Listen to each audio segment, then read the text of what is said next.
Excellent, praise वर्दी बच्चे, बहुत अच्छे। आप बहुत ही अच्छे से लेक्चर अटेंड कर रहे थे, आई नोटिस्ड। सो बेटे, आज हम सैटेलाइट के ऊपर अपना नॉलेज बढ़ाएंगे। बाय द वे, ये सैटेलाइट्स हम लॉन्च ही क्यों करते हैं?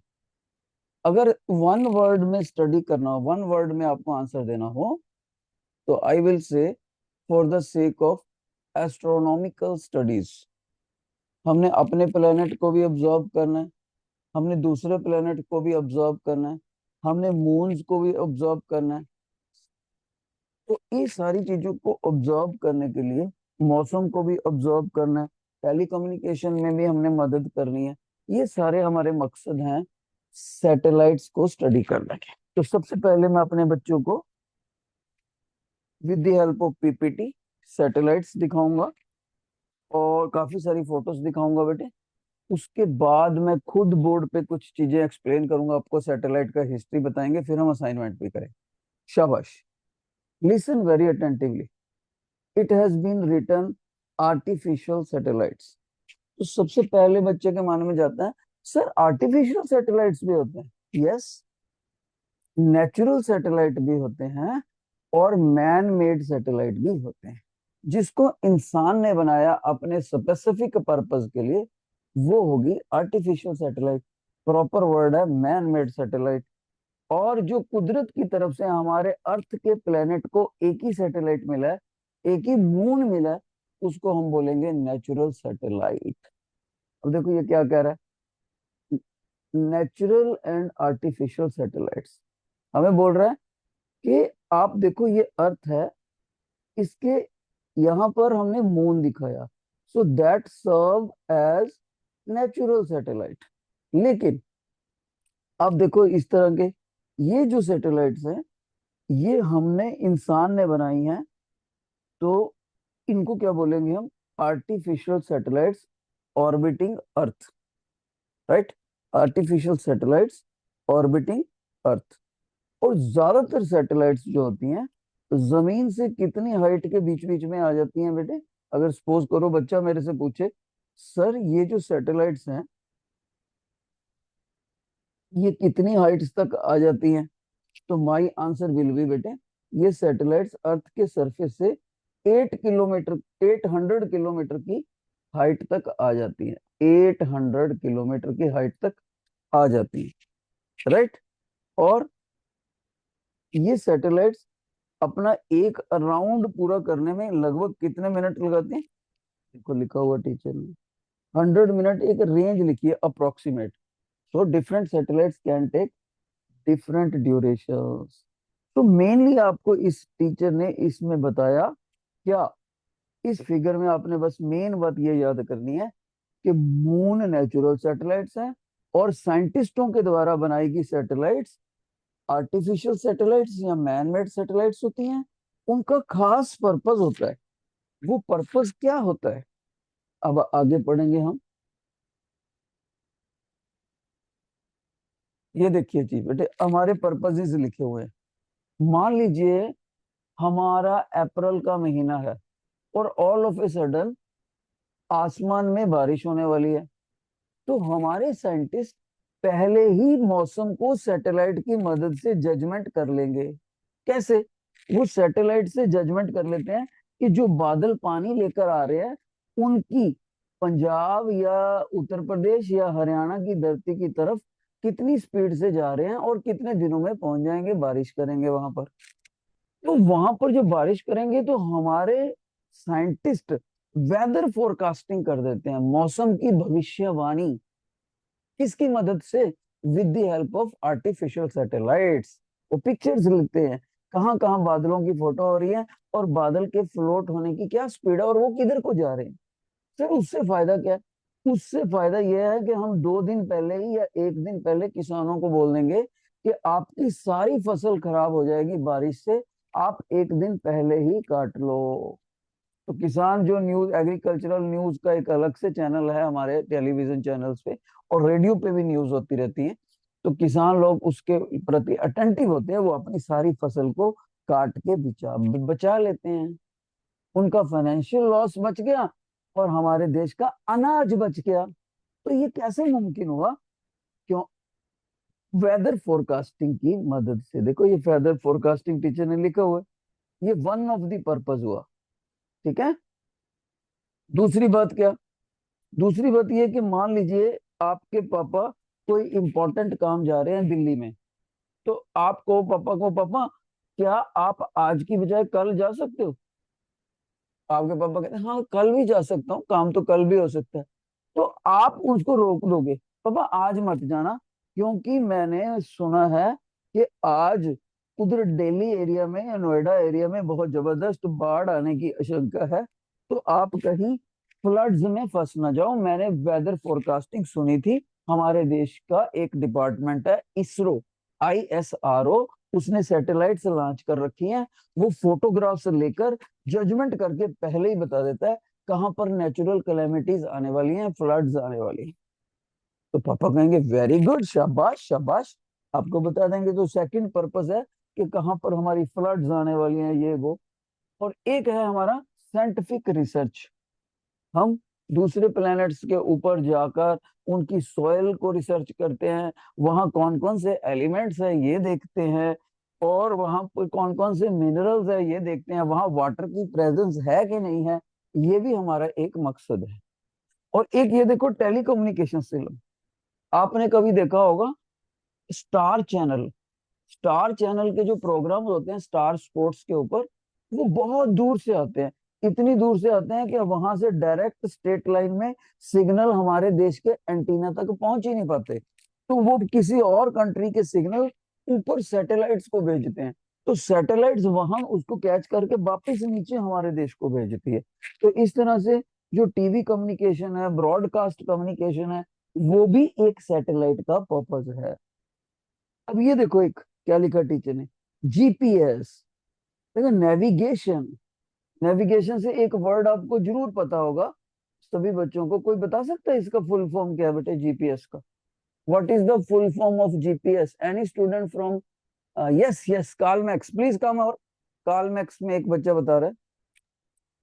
The global positioning system. Beautiful beautiful, Karl Max का बच्चा विनर हुआ। उसने बताया सर इसका मीनिंग है global positioning system, global positioning system. तो सैटेलाइट की मदद से ही हम जजमेंट कर पाते हैं कि पर्टिकुलर पर्सन इस पर्टिकुलर फोन नंबर के साथ देश के किस हिस्से में घूम रहा है या वर्ल्ड के किस हिस्से में घूम रहा है। तो ये भी हम उसकी पोजीशन को नोट कर पाते हैं। ये सारे टीचर ने क्या बताया आपको? How satellite help us. दूसरे शब्दों में सैटेलाइट को लॉन्च करने का मकसद क्या है, उसका पर्पस क्या है, उसका ऑब्जेक्टिव क्या है। शाबाश, आगे बढ़ते हैं। जिन बच्चों को ये पर्पसेस ब्रॉडर सेंस में समझ आ गए हैं, please raise your hand, please raise your hand, let me see कितने बच्चों की अंडरस्टैंडिंग बहुत अच्छी है। Very good very good. तो मैं देख रहा हूँ एपिक्यूरस को छोड़कर बाकी सारे स्कूल को अच्छा समझ आया, शाबाश। अब अगला फोटोग्राफ देखो, देखो बेटी, ब्यूटीफुल। देखो डिफरेंट सैटेलाइट्स का टीचर ने बता रखा है। देखो ये कम्युनिकेशन सैटेलाइट्स को प्रॉपर तरीके से दिखा रखा है। और ये, और दूसरी भी ये सैटेलाइट देखो इस वक्त क्या कर रहा है, अर्थ इमेजिंग ऑफ मैप्स। तो अर्थ के मैप्स लेगा, कहाँ पर जंगल है, कहाँ पर लैंड है, कहाँ पर झील है, कहाँ पर नदियां हैं, तो पूरी जजमेंट करके दे देगा हमें, कहाँ पर हिल्स हैं, कहाँ पर ट्रफ है, खड्डे हैं, खाइयां हैं। राइट। तो ये भी देखो मैप्स को स्टडी करते हैं। देखो ग्रीनर एरिया का मतलब है यहाँ पर वाटर नहीं है, यहाँ पर लैंड है, करेक्ट है। इस सारी डिफरेंट डिफरेंट सैटेलाइट्स का जो हमारे देश ने छोड़ी है उनके नाम टाइप लिख रखे हैं। मंगलयान देखो, ये हमने मंगल मार्स के लिए छोड़ा था एक, ठीक है। और तीन हम चांद के लिए हम तीन सैटेलाइट छोड़ चुके हैं। कौन सी? जो चांद के बारे में स्टडी करके लाएंगे, चंद्रयान 1, चंद्रयान 2, चंद्रयान 3। तो इसके बारे में मैं आपको डिटेल में अभी स्टडी बताऊंगा। चंद्रयान तो हमारा लेटेस्ट है, तो मैं इसको बताऊंगा आपको। और ये देखो, ये हो रहा है discussion between teacher and students, वो उनको चंद्रयान 1 के बारे में जो कि 2008 में छोड़ा था बेटे, उसके बारे में बताता है। फिर यहाँ पर एक देखो जो क्या लिखा हुआ है, PSLV, इसका क्या मतलब है? ये 22 अक्टूबर 2008 को हमने चंद्रयान लिफ्ट करा और वर्टिकली अप जाता है, और इससे ये जो बाहर को निकलती हैं इसको बोलते हैं एग्जॉस्ट गैसेस। तो जब प्रेशर से एग्जॉस्ट गैसेस डाउनवर्ड आती हैं तो हमारे हमारे रॉकेट को वर्टिकली अप जबरदस्त थ्रस्ट मिलता है, और इसी रॉकेट के अंदर हमारा सैटेलाइट होता है, बीच में सेटल करा हुआ होता है। तो मैं बताऊंगा आपको लॉन्चिंग का मैकेनिज्म क्या है, थोड़ी देर में मैं आपको समझाऊंगा कि कैसे लॉन्च करते हैं। तो ये एक बार से ऑर्बिट में सैटेलाइट का लॉन्च करके फिर ये हमारा देखो हमारे अर्थ से निकल के फिर किसी मून दूसरी प्लेनेट में सेट करना हो, देखो यहाँ पर ऑर्बिट चेंज करता हुआ दिखाया हुआ। ठीक है। और फिर मेन पर्पस, जहां पर पानी होएगा वहीं पर लाइफ मुमकिन है। इसीलिए देखो ये टीचर लोग बता रहा है बच्चे को, लेट मी टेल यू, कि हम जब तक पानी नहीं मिलता हम तो लाइफ नहीं हो सकती। तो हमारा एक मेन मकसद है कि हम सबसे पहले मून पर जाकर देखते हैं कि वहां पर पानी है कि नहीं। पता लगा पानी एक्चुअल में है या नहीं मून पे, हम अभी बात करेंगे।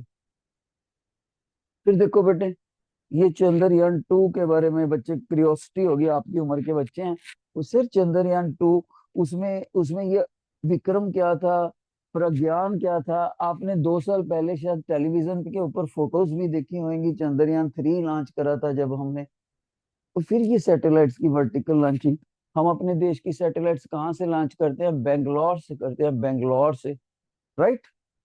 और कौन सा डिपार्टमेंट इसको हैंडल करता है? ISRO। शाबाश। कौन बच्चा मेरे को ISRO का फुल फॉर्म बताएगा प्लेटो में से? प्लेटो में से who will tell me the full form of ISRO? ISRO, anybody? Anybody बच्चे?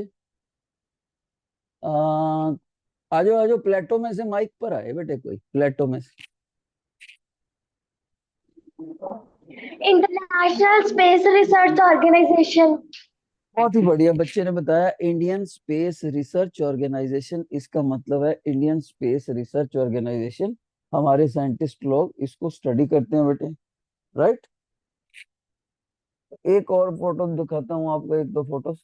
ये फिर से देखो, ये चंद्रयान 3 जब हम इसमें कामयाब हो गए थे, सेलिब्रेट करा था, पूरे देश ने एंजॉय करा था, एक एक देश ने। और हमें प्रॉपर लाइव टीवी पर दिखाया था। ये 2023, तो अभी 2026 चल रहा है, और ये कब की बात है? 2023 की बात है। और उसका भी डेट दे रखा है, देखो 23 अगस्त। ओके। तो आप इसको यूट्यूब पर निकाल के एक्चुअल लॉन्चिंग का वीडियो भी देख सकते हो। ये देखो हमारा फिर वहां पर हमारा प्रॉपर सॉफ्ट लॉन्च करने में लैंडर कामयाब हो गया था। मैं बताऊंगा आपको लैंडर क्या होता है। ऐसे ही लॉन्च हो गया था, और उस हमने उस लैंडर का नाम लिखा था विक्रम। ठीक है। फिर वो एक व्हील्स वाली एक ट्रॉली थी, जिसको हम रोवर बोलते हैं, प्रज्ञान रोवर। वो ऐसे रोल करती हुई मून के सरफेस पर चलती रहती है, और मून के सरफेस को प्रॉपर स्टडी करती है। ये हमने चंद्रयान कहाँ पर छोड़ा था बेटे? मून के साउथ पोल पर छोड़ा था। और आपको जान के बड़ी खुशी होगी कि मून के साउथ पोल के ऊपर सक्सेसफुली अपना स्पेस यान डालने के लिए, बिठाने के लिए, सॉफ्ट लॉन्च करने में जो कामयाब हुआ, सबसे पहला देश वो भारत ही था। ओवरऑल मून पे नहीं कह रहा, मून के साउथ पोल पे जो सबसे पहले आया वो भारत ही था। सो इस बात पे बेटे अपने कंट्री के साइंटिस्टों के लिए क्लैपिंग होना चाहिए, शाबाश। Please clap yourself, that is an achievement first of all in the world by our scientist. तो देखो आप अच्छे से क्लैप भी नहीं कर रहे हैं, उनका पता नहीं कितना ताकत लग गया होगा। ये देखो 2000 में, फिर 2010 में, फिर आगे हमारे पास अलग अलग सालों में, अलग अलग कौन कौन से साल में क्या हुआ, मैं प्रॉपर आपको लिख के बताऊंगा, राइट। मंगलयान पे छोड़ा था हमने। तो ये रॉकेट देखो टावर्स में से निकलता हुआ आपको दिखा रहा है। इसकी डिफरेंट स्टेजेस होती हैं, पहले सीधा जाता है, फिर थोड़ा सा टेढ़ा हो जाता है। कैसे कैसे ये लॉन्च होता है? टेढ़ा भी किधर को होता है? ईस्ट साइड को होता है, ईस्ट साइड को। फिर इस साइड को, फिर अपने ऑर्बिट में घूमने लगता है अर्थ के इर्द गिर्द, राइट। और यहाँ पर देखो, हमने जो सैटेलाइट छोड़ा वो मार्स के लिए, जिसको हम मंगलयान कहते हैं, वो फिर मंगल के इर्द गिर्द राउंड लगाने लगता है बेटे, ऐसे ऑर्बिट्स। देखो हिंदी में मार्स को मंगल बोलते हैं ना, इसलिए हमने वर्ड बना दिया मंगलयान, ऐसे करके बना दिया हमने बेटे। तो यहाँ हमारे इस सैटेलाइट ने जो मंगलयान पे छोड़ा था, उसने हमें ये पता करके बताया कि मार्स के एटमॉस्फेयर में एक पर्टिकुलर गैस होती है, और उस गैस का मैं आपको नाम बताता हूँ। उस गैस का नाम है बेटे, let me change the colour for better visibility, उसका नाम है methane. Methane, okay. Poisonous gas है ये मीथेन के ऊपर लाई करती है, और ये बहुत ही गर्म प्लेनेट है, रेड प्लेनेट इसको बोलते हैं। टेम्परेचर काफी हाई है इसका, राइट। सभी बच्चों ने मीथेन गैस का फार्मूला भी याद रखना है। कैसे याद रखना है, ध्यान से सुनो। इसके फार्मूले में आपने रखना है कार्बन का C, हाइड्रोजन का H, और हाइड्रोजन के सबस्क्रिप्ट में 4 लगाना। CH4, कार्बन, हाइड्रोजन, और हाइड्रोजन में सबस्क्रिप्ट 4, 4 का मतलब 4 एटम्स ऑफ हाइड्रोजन। ये इसका फार्मूला है मीथेन गैस का। आप आपको याद रखना है बेटे ये। Let's see any other photograph. Yes, अब इंडिया के बारे में वो क्यूरियस हो गया बच्चा, ये भुवन करके बच्चा, कि सर मेरे को तो इंडियन स्पेस रिसर्च ऑर्गेनाइजेशन ने क्या क्या कब कब करा, उसके बारे में मेनली आप मेरे को बताओ। फिर यहाँ से ये सारी चीजें देखो, मैं आपको अभी बोर्ड पर लिख के बताऊंगा। अर्थ कम्युनिकेशन हो गया, राइट। ये देखो, लोगों की एजुकेशन के लिए भी हम सैटेलाइट्स यूज करने लग गए हैं। तो let me tell you now on the board. शाबाश। अब मैं अपने बच्चों को ओवरव्यू करने के बाद अच्छे से डिटेल में बताने लगा हूं कैसे कैसे क्या क्या हुआ। ध्यान से सुनो सभी बच्चे। सबसे पहले बेटे हमारी एक डेट होती है 10/4/1975। 10 की बजाय सॉरी 19। देखो 19 अप्रैल 1975, ये हमारी एक ऐसा दिन है हमारे देश के लिए, लकी दिन, जिसमें हमने अपने देश का फर्स्ट सैटेलाइट, जिसको हम आर्यभट्टा बोलते हैं।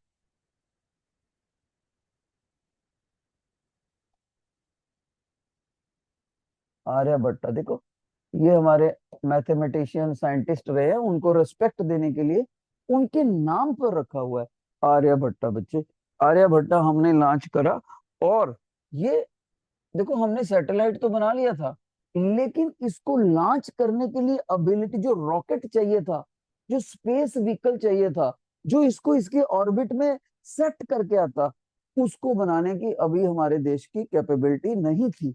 तो फिर हमने इसको कहाँ से लॉन्च करा, हमने इसके लिए रशिया देश का कंट्री लिया, मदद लिया।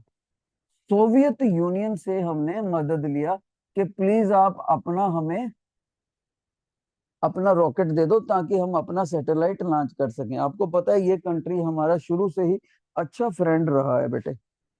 तो इस कंट्री ने हमें अपना एक स्पेस व्हीकल दिया, और सभी बच्चे ने इसका नाम भी याद रखना बेटे। इसका नाम था कॉस्मोस 3M। कॉस्मोस 3M करके एक हमें स्पेस व्हीकल दिया, जिसको हम रॉकेट भी बोल सकते हैं। इस रॉकेट में हमने अपने देश का बनाया हुआ आर्यभट्टा सैटेलाइट लॉन्च करा बेटे। लेकिन ये ज्यादा दिनों तक कामयाब नहीं रहा, कुछ ही दिनों के बाद ये फेल हो गया।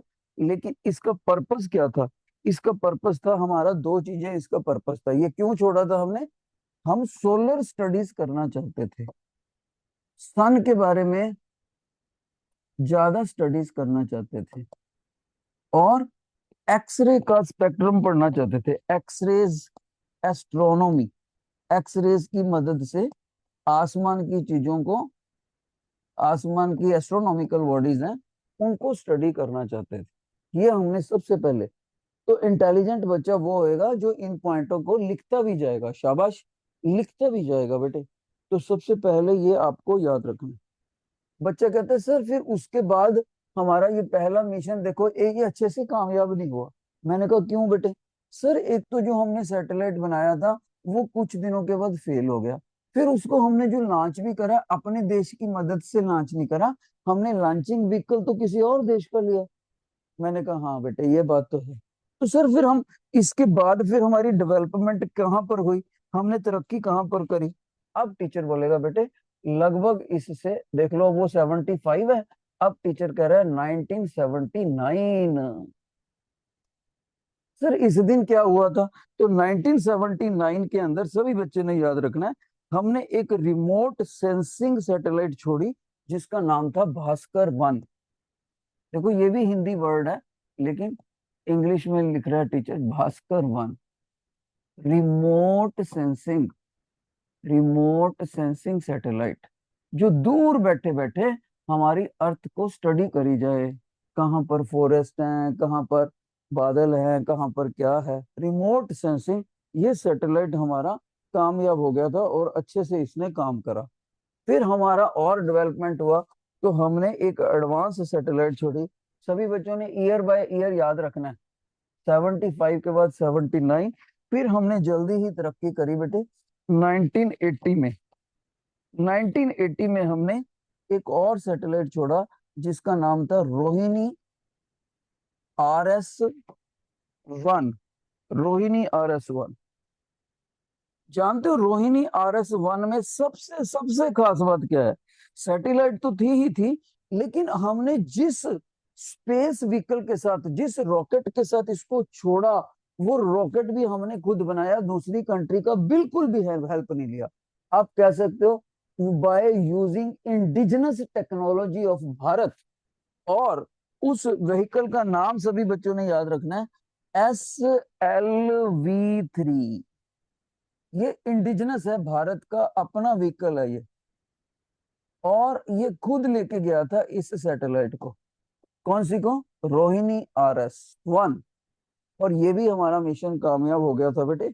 उसके बाद उसके बाद हमने क्या करा? हमने बेटे एक सैटेलाइट देखो कौन से सन में पहुंच गए हम, 2 साल बाद 1982। 1982 में हमने एक सैटेलाइट छोड़ा जिसका नाम था इनसेट 1। देखो ये इनसेट 1 का क्या मतलब है याद रहे, इनसेट 1 का मतलब है Indian national satellite. Indian national satellite को हमने शॉर्ट में लिखा हुआ है बच्चे।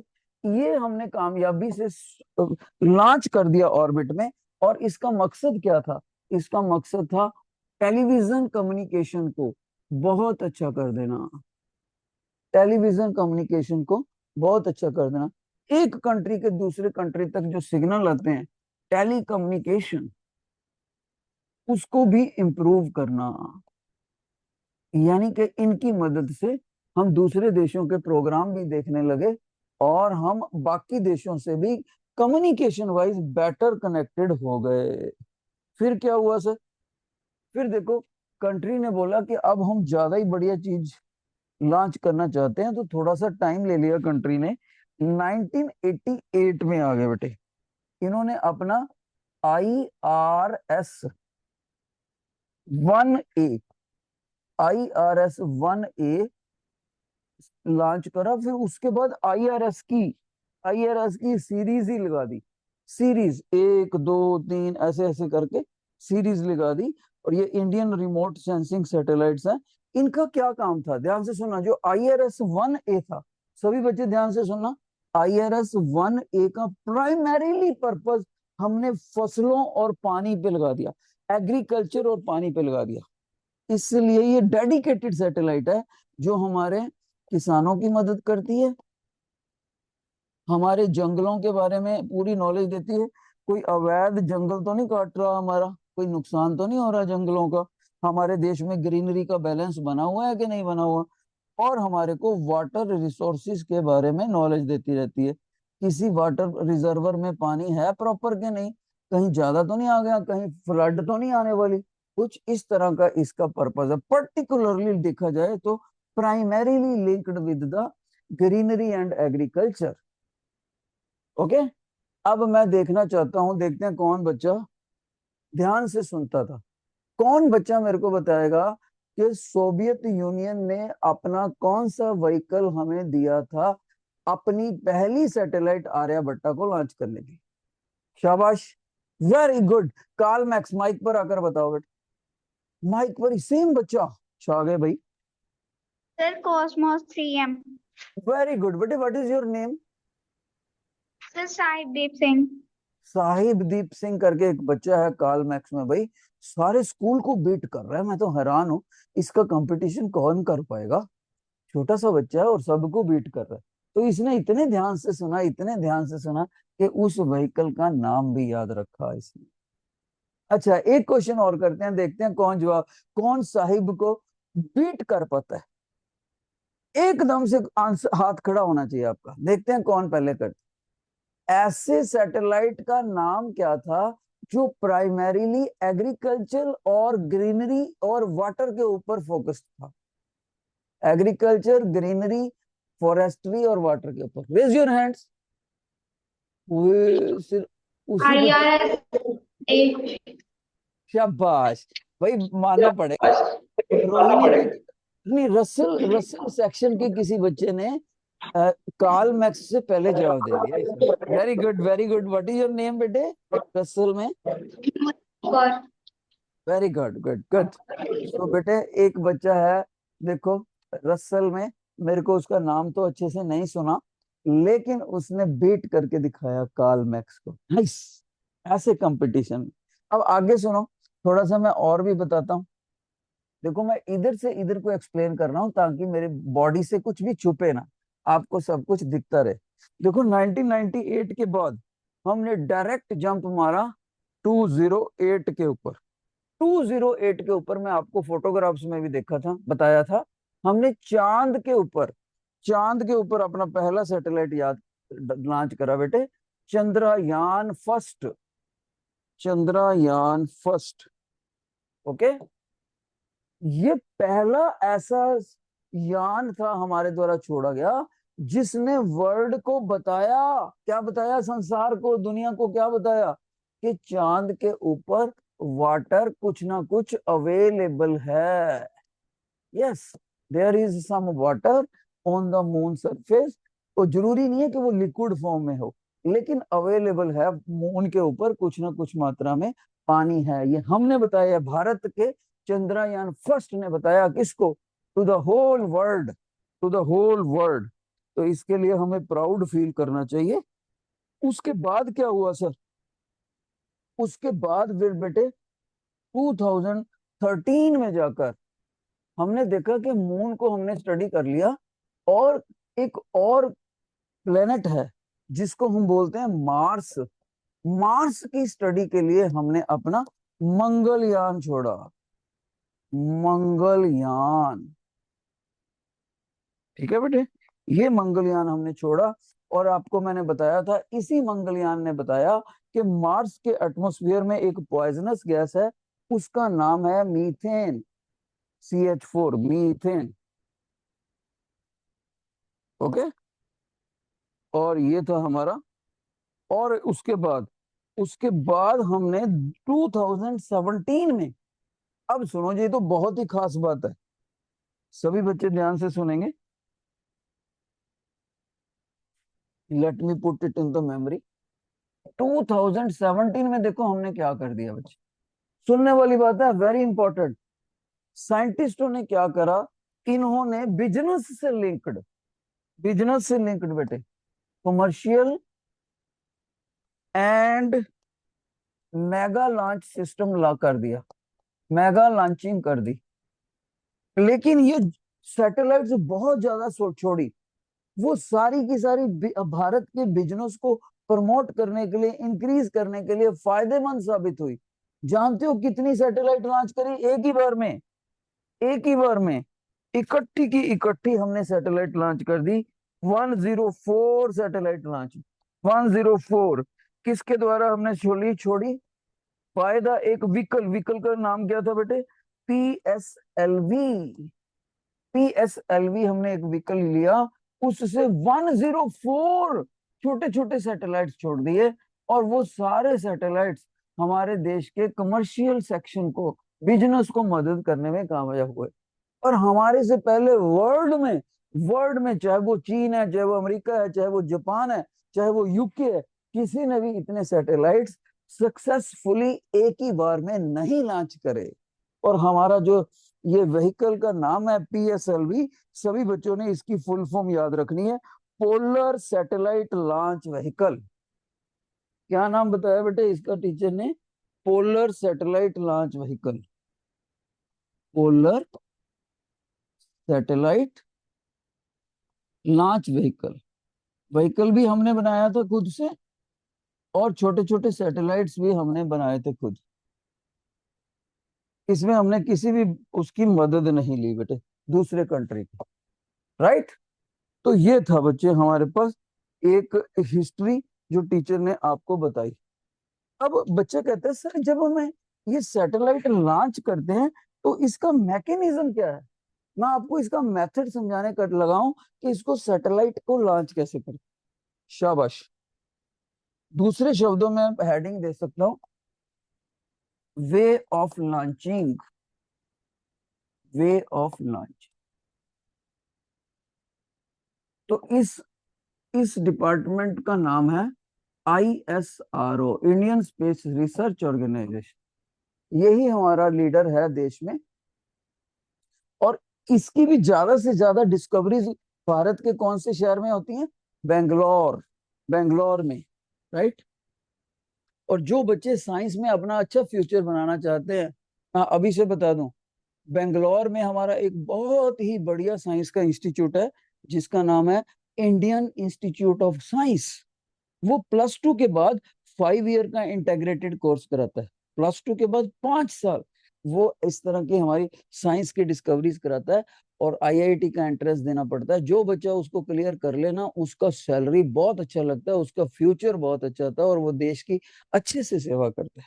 सभी बच्चों ने याद रखना है, Indian institute of science Bangalore में। उसको अच्छे से जाके आप गूगल के ऊपर ढूंढो कैसे एडमिशन होती है कैसे नहीं।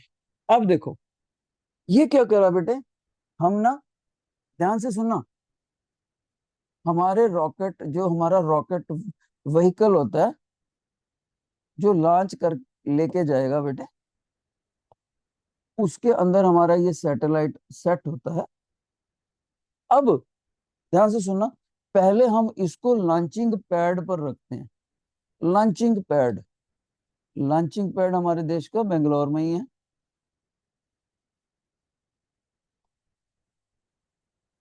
अब लॉन्चिंग पैड में ध्यान से सुना, इसके अंदर ना 2 सेक्शंस होते हैं। एक होता है ऑक्सीडाइजर जो ऑक्सीजन प्रोवाइड करता है, एक होता है फ्यूल सेक्शन। रॉकेट के फ्यूल को बोलते हैं प्रोपेलेंट। प्रोपेलेंट। मैं एकदम से क्वेश्चन पूछूंगा, देखते हैं उसको साहिब सिंह को कौन हरा पाता है। एक और गुड़िया थी शायद, हिम्मत कौर थी बच्ची, उसको कौन हरा पाता है? शाबाश। देखते हैं कौन बच्चा ध्यान से सुनता है। अब हमने बेटे इसके अंदर ना, ऑक्सीडाइजर ऑक्सीजन को प्रोवाइड करता है, और प्रोपेलेंट जो होते हैं फ्यूल होते हैं, जैसे कि लिक्विड, लिक्विड हाइड्रोजन भी हो सकता है। ठीक है? कई तरह के फ्यूल हो सकते हैं।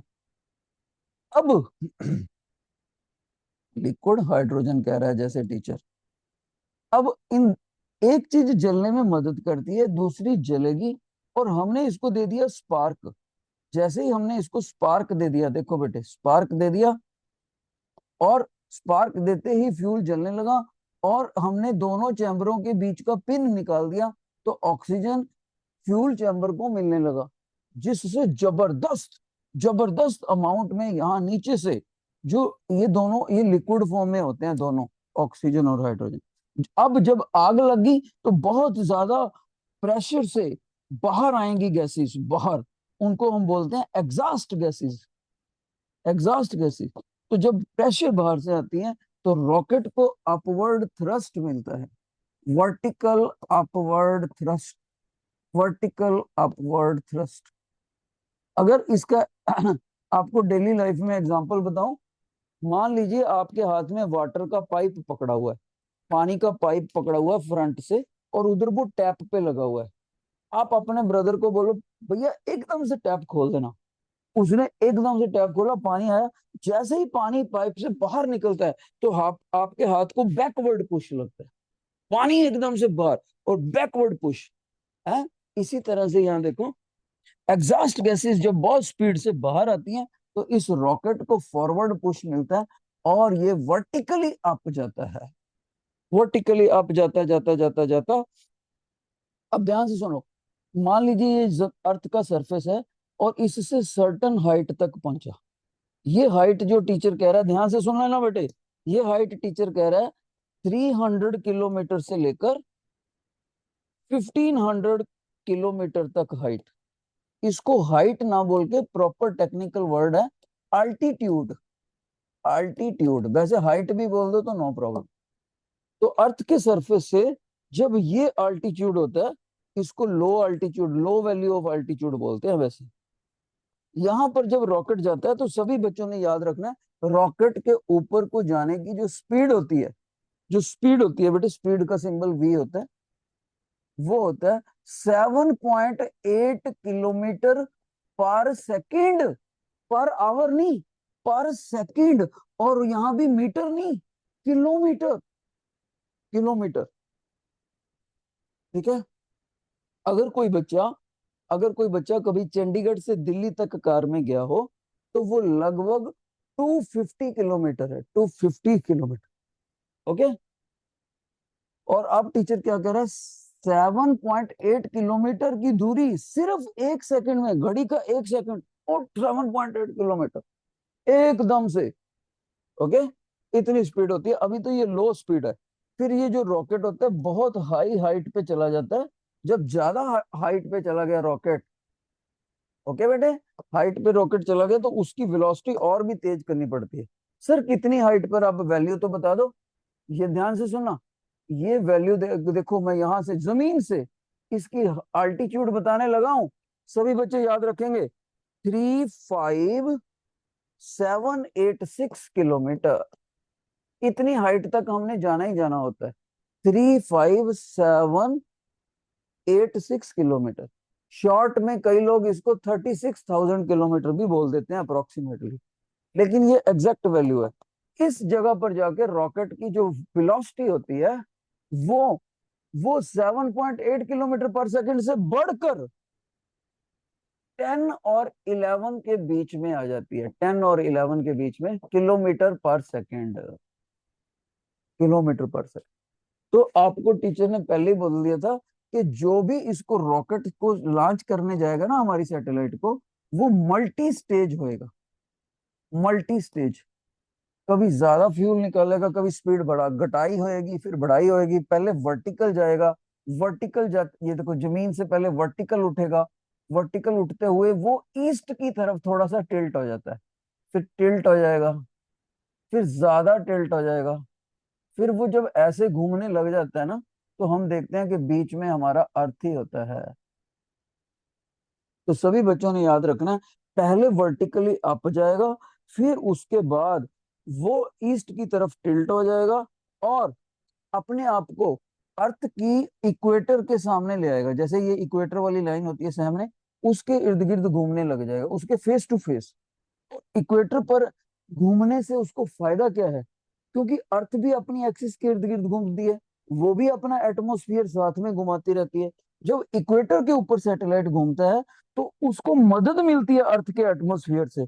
कितनी मदद मिलती है स्पीड बढ़ाने में, 460 मीटर पर सेकंड की एडिशनल एडिशनल मदद मिलती है। इसको बोलते हैं वेलोसिटी किक के नाम से जाना जाता है, कि अर्थ अपनी एक्सिस के इर्द गिर्द जब रोटेट करती है तो अर्थ का एटमॉस्फेयर भी रोटेट करता है, तो उसकी मदद से और इस सैटेलाइट को थोड़ा सा अपनी वेलोसिटी में पुश मिल जाता है, पुश मिल जाता है, जिसको हम बोलते हैं वेलोसिटी किक।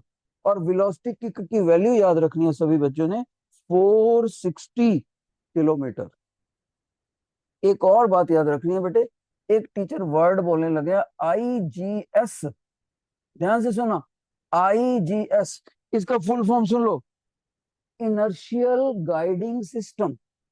फिर से मैं पूरा लिख देता हूँ, INERTIAL, inertial guiding system. Sir ये क्या चीज होती है? ध्यान से सुनो बेटे, जो हमारा रॉकेट ऊपर को जा रहा होता है सैटेलाइट लेके, उसकी साइडों पे बहुत ज्यादा सेंसर लगे होते हैं। वो सेंसर साइडों से इंफॉर्मेशन लेके इसके सॉफ्टवेयर को देती रहती है, रियल टाइम फीडबैक इसके सॉफ्टवेयर को देती रहती है। और अगर कोई रास्ते में उसके पाथ में रुकावट है या गलत जा रहा है, तो ये वाला जो सॉफ्टवेयर का सिस्टम है, इनर्शियल गाइडिंग सिस्टम, वो उसके रास्ते को करेक्ट कर देता है। बिल्कुल ऐसे समझ लो कि जैसे आपकी क्लास में आपका फिजिक्स का टेस्ट हुआ और आपके कितने मार्क्स हुए, तो मैम ने आपकी क्लास के डिजिटल बोर्ड में लिख दिए, लेकिन वो डिजिटल बोर्ड आपके प्रिंसिपल मैम के ऑफिस से कनेक्टेड है। तो जितना भी मैम यहाँ पर मार्क्स लिखेंगे, वो आपके प्रिंसिपल मैम को डायरेक्ट दिखेंगे। इसको बोलते हैं real time feedback, real time feedback. Okay, तो ये जब रॉकेट ऊपर जा रहा होता है, इसकी साइडों पर लगे हुए बहुत सारे सेंसर्स, ये रॉकेट कहाँ जा रहा है, किस दिशा में जा रहा है, वो साइडों से इंफॉर्मेशन लेके इसी रॉकेट के सॉफ्टवेयर वाले सेक्शन को देते हैं, IGS, इनर्शियल गाइडिंग सिस्टम, जिससे वो रियल टाइम फीडबैक लेके रॉकेट का रास्ता अगर गलत जा रहा होगा, उसको करेक्ट कर लेगा। और एक बात, जैसे जैसे ये रॉकेट ऊपर जाता है बेटे, जैसे जैसे ये रॉकेट ऊपर जाता है, तो वो कुछ चीजें छोड़ता जाता है। मान लीजिए एक फ्यूल है, फ्यूल का टैंक है बीच में, काफी सारे टैंक होते हैं, तो एक टैंक फ्यूल है, उसका सारा फ्यूल जल गया, उसका फ्यूल बर्नट आउट हो गया। तो बर्नट आउट हो गया, तो ये इस टैंक को छोड़ देगा रॉकेट, वो नीचे आकर हमारा समंदर में गिर जाएगा। ओके, फिर और कोई चीज, जिस चीज की बर्नट आउट हो चुकी है, जिसमें जिससे रॉकेट का भार हल्का हो सके, और वो फालतू में एक मेटल का कंटेनर जुड़ा हुआ है, उसके अंदर का फ्यूल जल चुका है, ऑक्सीडाइजर जल चुका है, उसको रॉकेट छोड़ता चला जाता है, छोड़ता चला जाता, छोड़ता चला जाता। और आखिर में क्या होता है, जाके ध्यान से सुनो, जब आखिर में चला जाता है, तो रॉकेट की ये कॉनिकल टिप बचती है, और ये सैटेलाइट है बीच, और नीचे से तो बहुत हल्का हो गया होता है। अब जब बिल्कुल उसने, अगर ये अर्थ है तो बिल्कुल इसके ऑर्बिट में लॉन्च होना है, अर्थ के इर्द गिर्द सैटेलाइट ने, तो अपनी जो कॉनिकल टिप है, इसको दो टुकड़ों में कर लेता है वो, दो टुकड़ों में करता है, और यहाँ सैटेलाइट है, दो टुकड़ों में करके जो उधर से फिर ये, इसको ऐसा रिएक्शन होता है, दो टुकड़ों में करके हल्का करके फिर इनको भी रिजेक्ट कर देता है, इनको भी छोड़ देता है, और हमारा बिल्कुल सर्कल वाली शेप में सैटेलाइट अपने ऑर्बिट में घूमती रहती है, घूमती रहती है, घूमती रहती है, घूमती रहती है। और सर इसको घूमते घूमते कितनी वेलोसिटी रखनी पड़ती है?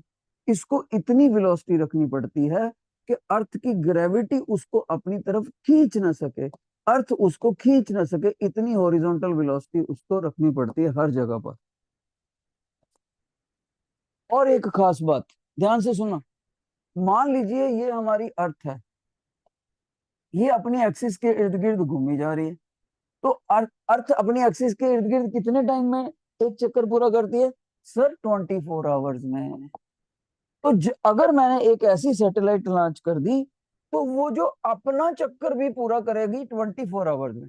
अगर ऐसी सैटेलाइट लॉन्च कर दी जो अर्थ के इर्द गिर्द अपना चक्कर 24 आवर में ही पूरा करे, तो उसको बोलते हैं geosynchronous satellite, geosynchronous satellite.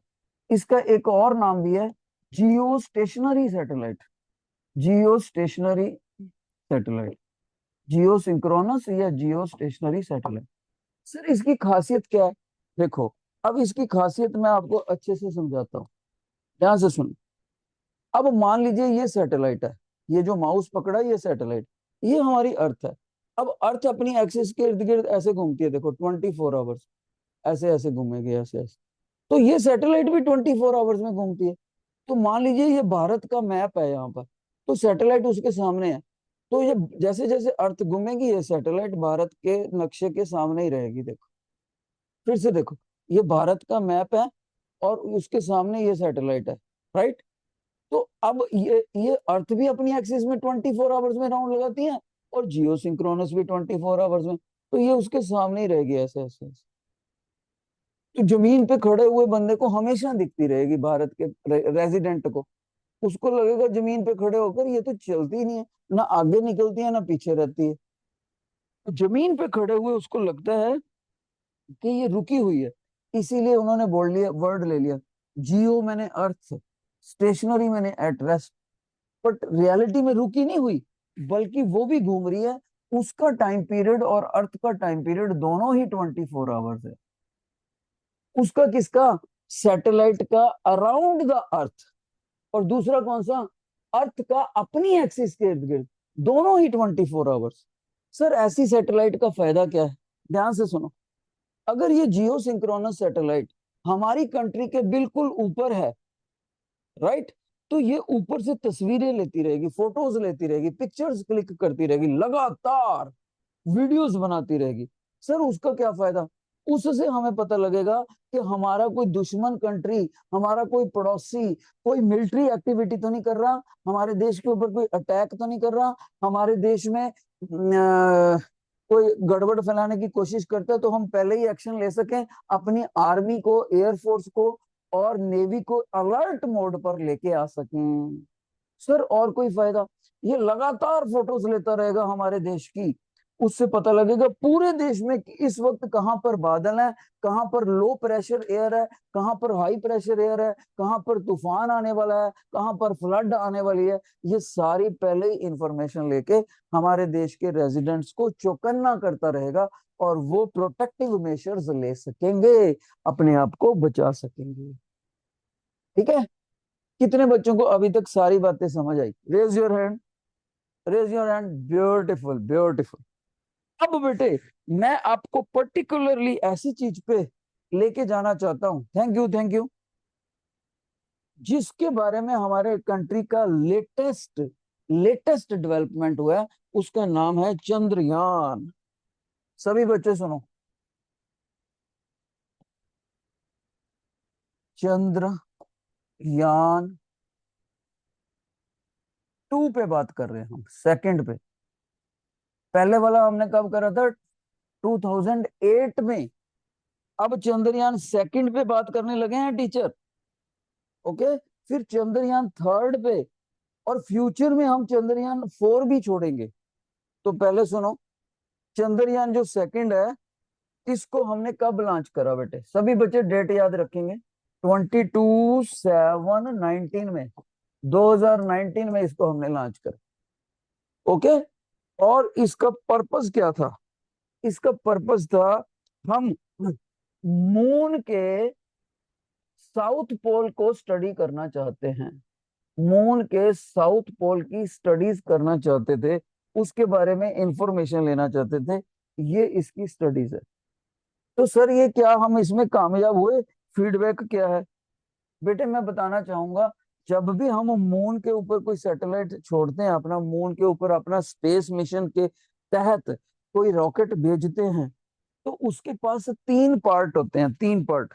Sir कौन कौन से पार्ट होते हैं, ध्यान से सुनो, LOR, LOR 3 पार्ट होते हैं। सर इसका मतलब क्या है, उस यान के अंदर एक पार्ट होएगा लैंडर, ओके सर समझ आ गया। सर दूसरा पार्ट क्या होएगा, ऑर्बिटर। सर तीसरा पार्ट क्या होगा, रोवर। तो जब हमने ये सैटेलाइट अपना लॉन्च करा, तो हमने जो भी चंद्रयान 2 में जो लैंडर था, उसका हमने नाम भी रखा था, उसका नाम रखा था हमने विक्रम, ओके बेटे। और लैंडर का मतलब ये होता है लैंड करना। आपको पता है जब जहाज एयरपोर्ट पे उतरता है तो हम कहते हैं जहाज लैंड कर गया एयरपोर्ट पे, ऐसे लैंड करे। तो लैंड का मतलब होता है आहिस्ता से बिना झटका दिए मून की सतह के ऊपर उतरना। लेकिन बेटे बड़े दुख की बात है कि ये जो हमारा लैंडर है, जब मून की हाइट से जस्ट और जस्ट 2.1 किलोमीटर की हाइट पर रह गया था, वहां पर इसका हमारे से कम्युनिकेशन लिंक टूट गया, हमारा लैंडर यहाँ पर नॉन सक्सेसफुल हो गया था। हालांकि ऑर्बिटर हमारा कामयाब रहा था, ऑर्बिटर ऑपरेशनल रहा था। और रोवर होता है कि एक ट्रॉली टाइप स्ट्रक्चर होती है, वो मून के सरफेस के ऊपर घूमती रहती है और पता करती है मून के ऊपर खड्डे कहाँ कहाँ पर हैं, नो लाइट जोन कहाँ पर है, परमानेंटली शेडो कहाँ पर है। ये सारा इसका काम होता है बेटे। आपको बताना चाहूंगा, ये जो लैंडर था हमारा चंद्रयान 2 में, इसका काफी वेट था बच्चे, 1471 किलोग्राम था। और जो ऑर्बिटर था वो भी बहुत हैवी था, इससे भी ज्यादा 2379 केजी का था। और जो रोवर है, जो छोटी सी ट्रॉली घूमती रहती है अर्थ के सरफेस पर, ये हल्की फुल्की थी, 27 केजी की। तो अगर हमारा कहीं विक्रम लैंडर वाला पार्ट भी कामयाब हो जाता, तो हमारा ये 100% सक्सेस मिशन कहा जा सकता था। पर क्योंकि हमारा लैंडर मून पे पहुंचने से जस्ट पहले कम्युनिकेशन लिंक तोड़ चुका था, इसलिए इसको पार्शियल सक्सेसफुल कहेंगे, पार्शियल सक्सेस। ठीक है। लैंडर का क्या काम क्या होता है, मून के सरफेस पर, मून के साउथ पोल के ऊपर सॉफ्ट लैंडिंग करवाना, सॉफ्ट लैंडिंग, जिसमें ये कामयाब नहीं हो पाया। ओके बेटे। और रोवर का क्या मतलब है, मून के सरफेस के ऊपर रोल करते हुए और बहुत सारी पिक्चर लेते हुए उसकी सॉयल को स्टडी करना, उसमें पानी की खोज करना वगैरह वगैरह, ये इसका काम था। अब हुआ क्या, रोवर का क्या काम होता है, रोवर एक रोबोटिक व्हीकल होता है बेसिकली, रोबोटिक व्हीकल। ठीक है। ये भी अपने आप को स्टडी करता है, मून के सरफेस को ही स्टडी करता है बच्चे। इस तरह से हमने ये लॉन्च किया था। इससे एक्चुअली में भारत ने क्यों लॉन्च किया था, what Bharat wanted from it, Bharat का इससे विश क्या था। हम ये चाहते, इससे विश था बेटे, ध्यान से सुनो, उसकी विश को हम बोल देते हैं कि मून के ऊपर कौन कौन से मिनरल्स हैं, ये स्टडी करना चाहते थे। मिनरल्स, कौन से मिनरल्स हैं, कौन सा ज्यादा है कौन सा कम है। ठीक है, एक तो ये स्टडी करना चाहते थे हम। दूसरा हम इसके ऊपर स्टडी करना चाहते थे, वाटर कितना का अवेलेबल है और कहाँ कहाँ पर है, वाटर कितना का अवेलेबल है और कहाँ पर ज्यादा है कहाँ पर कम है। ये हमारा दूसरा मिशन था। तीसरा इसमें हम देखना चाहते थे एलिमेंट्स कौन से होते हैं, पीरियोडिक टेबल के कौन कौन से एलिमेंट्स मून के सरफेस के ऊपर अवेलेबल हैं। पर क्योंकि ये हमारा पार्शियल सक्सेसफुल था मिशन, इसलिए हम इसमें ज्यादा जानकारी नहीं जुटा पाए। तो फिर उसके बाद हमारे देश के साइंटिस्टों को गुस्सा आ गया कि हमारा सैटेलाइट मून के ऊपर फेल क्यों हो गया। उन्होंने जल्दी ही 2023 में चंद्रयान 3 छोड़ा। ध्यान से सुनना अब इसकी काबिलियत, चंद्रयान 3। देखिए किसी बच्चे को पता है कौन से ईयर में इसको छोड़ा था, एनीबॉडी, चंद्रयान 3 कौन से ईयर में छोड़ा था इसको, एनीबॉडी, एनीबॉडी, मैं बता चुका हूं आपको, चंद्रयान को कौन से ईयर में छोड़ा था बेटे, टू, 2023 बहुत अच्छे बेटे। तो आपने 2023 इसको 2023 में छोड़ा था, इसको नोट कर लो सभी बच्चे, 2023 में छोड़ा था। और डेट थी, अगर आप उसका डेट भी जाना चाहो तो 23 अगस्त में ये लॉन्च हो गया था। 23 अगस्त में ये हमारा वहां पर पहुंच गया था, मून के ऊपर पहुंच गया था 23 अगस्त पे। तो लॉन्च कब किया था हमने, हमने 14 जुलाई को करा था, 14/7/23 से लॉन्च करके 23/8 बाकी टाइम उसको पहुंचने में लग गया। 23 में ये मून के सरफेस पर कामयाबी से उतरा। और हमने भी जिद में इस बार भी लैंडर का नाम अभी भी विक्रम ही रखा था, हमने अभी भी हमने विक्रम ही रखा था। और इस बार हमारा लैंडर सॉफ्ट लैंडिंग करने में कामयाब हुआ, सॉफ्ट लैंडिंग में हमारा कामयाब हुआ, 100% हुआ। और मून के साउथ पोल के ऊपर सक्सेसफुली लॉन्च करने वाले, साउथ पोल के ऊपर मून के, हम पूरे वर्ल्ड में पहली कंट्री बनी। याद रहे, मून के ऊपर पहली कंट्री नहीं, मून का एक साउथ पोल है जिसके ऊपर कई देश फेल हो चुके थे पहुंचने के लिए, और हम साउथ पोल पर पहुंचने में सबसे पहले देश के रूप में कामयाब हो सके बेटे। कौन सा व्हीकल इसको लेके गया था, इस सैटेलाइट का जो व्हीकल लेकर गया था उसका नाम सभी बच्चों ने याद रखना है, LVM3M4, LVM3M4। और ये भी हमारे देश ने खुद बनाया था व्हीकल, जो अपने ऊपर सैटेलाइट को लॉन्च लोड करके लेकर गया था। ये पूरे का पूरा भारतीय प्रोडक्ट था, इंडिजिनस प्रोडक्ट ऑफ इंडिया, भारतीय प्रोडक्ट था ये। इसमें हमने दूसरे साइंटिस्ट, दूसरे देशों से मदद नहीं ली बेटे। तो जब ये चला गया तो इसने क्या बताया हमें? सर इसने हमें ये बता दिया मून पे पानी कहाँ कहाँ पर है और कितना है, ज्यादा है कि कम है। ओके। दूसरी बात इसने क्या बताई चंद्रयान ने? इसने हमें ये बता दी कि मून के सरफेस के ऊपर तीन एलिमेंट बहुत अच्छी मात्रा में पाए जाते हैं। एक का नाम है एल्यूमिनियम, दूसरे का नाम है आयरन, तीसरे का नाम है sulphur. Aluminium, iron, sulphur moon के सरफेस के ऊपर लाई करते हैं। इसी चंद्रयान 3 ने हमें ये बताया था। और क्योंकि मैंने आपको बताया था किसी भी यान के 3 पार्ट होते हैं, लैंडर, ऑर्बिटर, रोवर, और तीनों के तीनों इसमें कामयाब हुए थे, तीनों के तीनों अपने काम करने में कामयाब हुए थे। इस तरह से हमारी कंट्री ने सैटेलाइट फील्ड में बहुत ग्रोथ करी।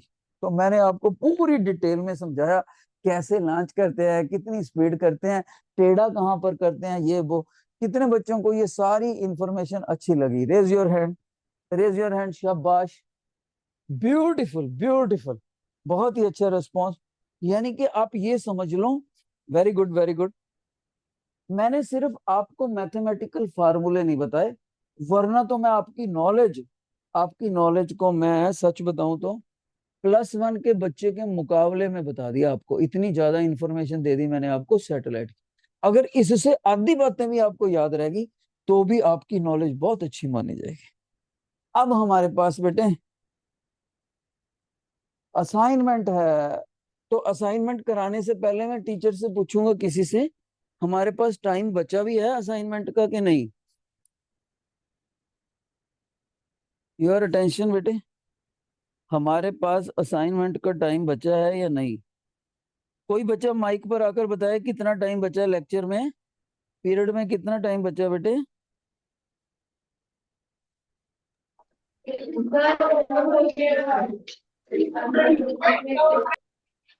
ओवर होने वाला है।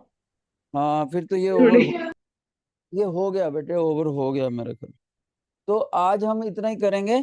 आप सारे बच्चे इस असाइनमेंट को करके आएंगे घर पे, और हम फिर खुद से करके देखेंगे क्लास में क्या प्रॉब्लम है। Thank you, bye bye.